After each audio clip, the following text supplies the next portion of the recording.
What's happening, good people? Thanks for stopping by. Thanks for tuning in. And welcome to my YouTube channel.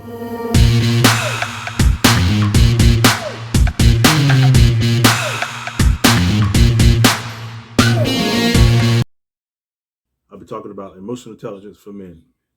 Emotional intelligence for men is something that men don't have because it's broken from a younger age. As we are young males, when we fall down, that emotion is cut off. When we fall, we're told not to cry. So that teaches us what? To protect ourselves and protect our emotions. And this is why a lot of young men and men out here are vulnerable and don't want to be vulnerable at the same time, because we don't know how to show empathy, because we never had that empathy and that love, especially from my father figure. And the mental health is important because not having our father, we didn't get the leadership and the guidance we need. And that's why we're, as men now, we're cold and we shut off and we seem angry because we never had love. We never had no one to express that. I love you. It's okay to show your emotions. It's okay to cry. Especially what society is showing us right now is really trying to demasculate men. And we have nowhere, no outlet to go. They want us to make us soft.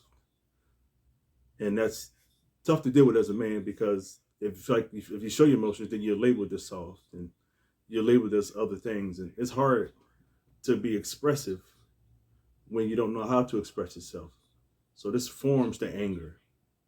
I can share a time when I was younger and I went through a lot of things. I was very bitter and I held on to a lot of things because I didn't know how to forgive.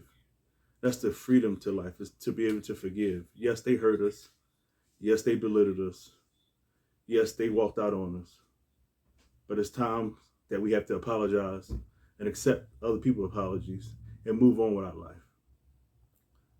It's hard to move on with life when the mental health, the mental aspect is not fully intact. As men, it's hard to communicate because we're told not to communicate. Only time we can come together is when we play sports or a sporting game. That's interesting for us to be in the same supermarket, but we look up at the TV and the game come on, we can talk the whole time. But that game go off, we walk apart and we walk away. And that within that opportunity, we lose the opportunity to see how our brother is doing. And we lose the perspective of a life, what they're dealing with and what they're going through, because we go right back to what we was doing and what's going on in our lives.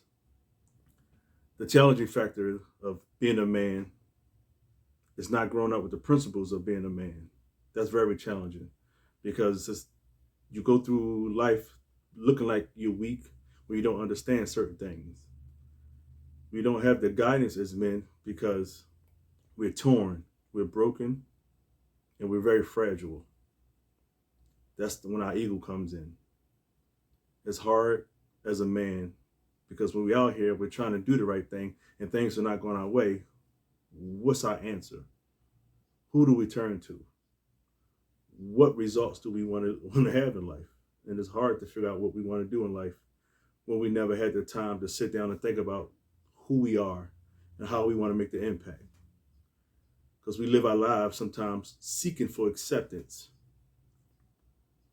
Acceptance is hard because we want to be a part of something, especially when we didn't grow up not being a part. We all want to be accepted. We all want to be loved. But it's the value that we have that we don't know. We have a lot of value, but no one has tapped into us. There's people out here that's willing to help us, but we have to seek the help and lay down our pride to step aside and want to be helped. That's the key. Wanting to be helped is very hard for men because, again, our pride withholds us from a lot of things in life, becoming great men, because we're prideful and we don't want to feel like we are in need. We don't want to feel like we have to rely on someone. But at times we may have to rely and we may need someone, because if you're not relying on anyone and you're not strong in the area, how would you be able to overcome that? I'm a living witness. My area was being unforgiving. Wasn't strong in that at all. And people used to tell me, you need to let that stuff go. You need to let that bitterness go. You need to be able to forgive your parents. Be able to love yourself. For a long time, I'm like, you can't tell me how to love myself. You can't tell me what to do. But in the full picture of it, I didn't understand because to me, it was like, okay, they're telling me how I should live and how I should be and how I should think, but not knowing that life goes on and at times we lose family members. And we look back when they're gone and we wish that we could have done things different, knowing while they're here, we still have that same mindset, but we just hold on to the resentment. I was very bitter and very hurtful and very disappointed with my dad, not knowing that when he grew up, he didn't even have his dad. So I had more than what he had when he started as a young man. Even though he was there, he may not have been present, but he actually was there. His dad never had a chance to know who his dad was.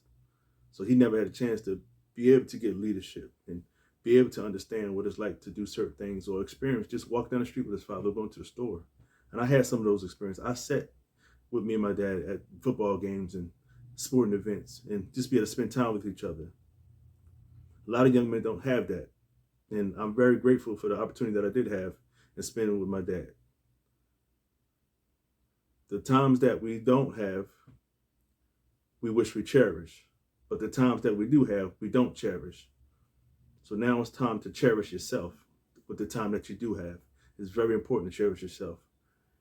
Because if you don't cherish yourself, how are you going to love your kids? Or how are you going to love yourself? Or how are you going to love your family? You know, we go through life as men with the passed down generational cycles.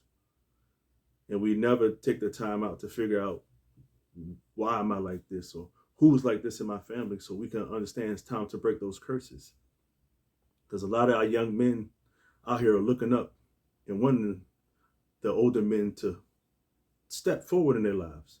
They're not looking for you to be their father. They just want you to be present. Because we all have something in common. We all have a sport team we like in common. We all have art that we like in common. We all have music that we like in common. It's about bringing our common interests and coming together as men without being ashamed and sit down and talk. Say, I hurt in this area. This is what I'm going through in this area. This part of my life is tough right now because of.